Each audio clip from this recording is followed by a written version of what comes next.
Hey guys, Knight here. Today we have a review on Liza P. I know it's a bit late, bear with me, but Liza P is a Souls-like game from NeoWiz, which is a South Korean-based studio, and they knew the mission. They did not lose the plot. This game just knows what it's doing. Like, straight up, if you have to, skip through the whole review, skip the end, or just stay in the beginning part, the one thing I have to say is that this is basically FromSoft. Like, that is all I can say about this game. That I think is the most praise you can give it, is that NeoWiz knew exactly what makes a FromSoft game, and they somehow perfectly, or almost perfectly, recreated it in a way that cements itself right with some FromSoft games, and even surpasses some FromSoft games for me personally. And that is just, I know, crazy to say. So people are like, how does a Souls-like, a game that's supposed to be like Souls games, can beat them? Well, I think it's just mainly that NeoWiz, they knew what they were doing. They knew exactly what makes a Souls game, unlike some studios where they kind of have a concept and they're, make it difficult or make it kind of confusing and, throw it all together and make the combat, multifaceted, etc., etc., etc. And NeoWiz knew exactly what they were doing rather than just thinking they know what they're doing.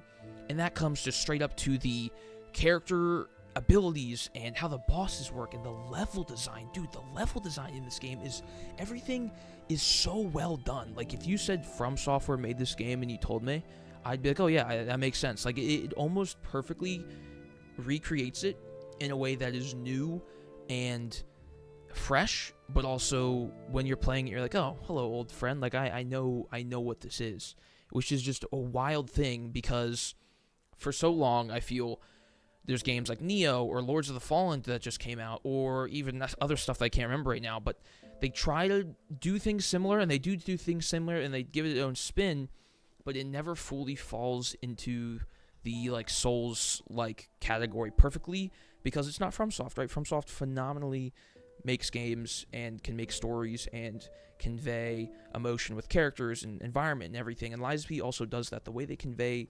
emotion and the characters that they have on display in this game is just something that I could not think that they would be able to do, especially with it being Pinocchio or it being like too similar to Bloodborne. I was like, this is just going to feel edgy, or it's going to be like Yarnum 2, and it's just not going to be cool, and they're just not going to know what they're doing. But that is exactly the wrong thing. They do so much so well, and I've been like kind of so vague with this, right? I don't know why I'm being so vague with it, but dude, like, the first thing, the characters, it's like, I don't know how they do it, man.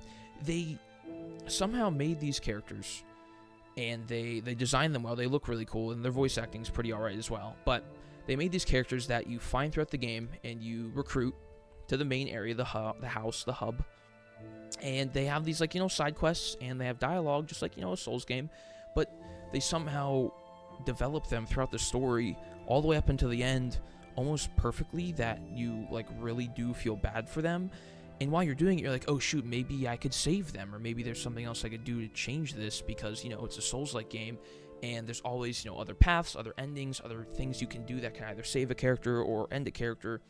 And while playing Liza P, you feel that, and you don't feel that restricting you, you feel that kind of guiding you, and be like, oh shoot, I can replay this again, or let me do this now, and I'll play the, game again, and I'll do this later. Like, they somehow do it, and it just feels so perfectly, like, crafted, that I don't even understand how they can replicate it that well without messing it up some way. And then that goes into the combat. The combat as well is amazing. You have weapons in the game, of course, and you have their main weapon. And so your main weapon has a blade and a handle, and you can upgrade the blade and the handle, and they each have their own, like, stats, like motivity and technique, which is like, dexterity, strength, etc.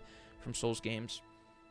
And the way they do this is that you can give a handle more strength, for example, so you can make it better for, super heavy base attacks, or you can make it better for magic base attacks. And then you have the blade, and you can make the blade stronger and to increase stats, and you can mix and match these blades and handles and make new weapons that, say, if it's a one-handed blunt weapon, it can then go into a two-handed large sword.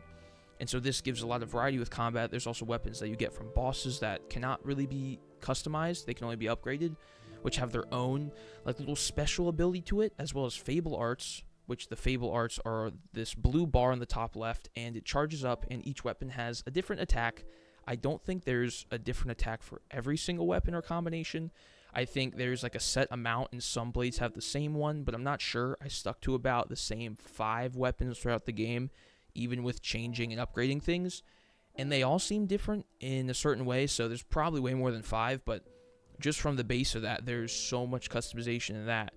And then you go to the Legion arm, and so the Legion arm can be offensive and defensive. There's a shield, there's one that shoots projectiles, there's one that hooks onto the enemy, there's one that shoots the toxic, like, waste, there's one that puts mines in the ground, and there's even other ones I don't even remember, but I think there's about 7 or 8 of them, and they all do drastically different things. They can all be upgraded, and you can replay the game sticking to one arm the whole time, or you can play the game switching to them whenever you want, because you can switch them right at the bonfire locations, which are called stargazers in the game.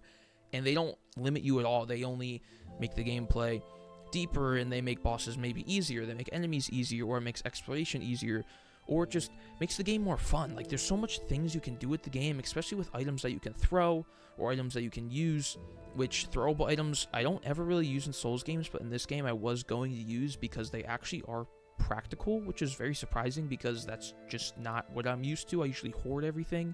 So that was nice that, you know, there's throwable items and things that, like, can properly help you and not just sit in your inventory.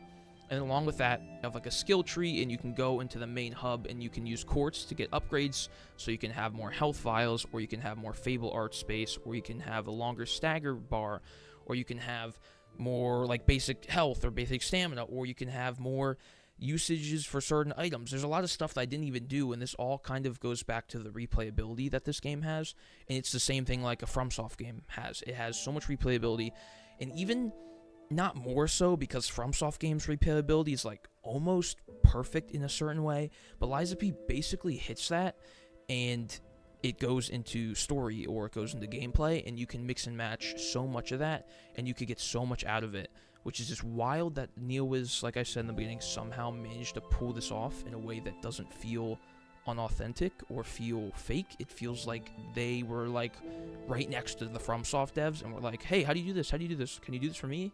It's wild to me how they somehow pulled this off. But you can't even get angry, at least personally, because it's like they did it. They somehow did it. And it just goes back to also the boss design too. I don't think there was more than a couple moments in the game where I was like, damn, this boss is, like, stupid. Like, this gimmick is just, like, dumb and just doesn't make sense. Almost every single boss in the game, or mini-boss, is designed with something new or something entertaining or something that's challenging but beatable. All the way up into the final boss, like the final boss, if you know what I mean. And there was, I think, 2 bosses. It was the Door Guardian boss that is in the later half of the game, and then the Black Rabbit Brotherhood, which wasn't really that gimmicky. It was just kind of a pain in the ass. But everything other than that, like, every boss somehow did something different, and it was just so entertaining and so fun, and just kept me wanting to go back and retry it, which, of course, I did. I beat the game. And they don't take 4 hours or 5 hours. They take maybe an hour, or maybe 45 minutes, or maybe an hour and a half, or maybe even 2 hours at max, right?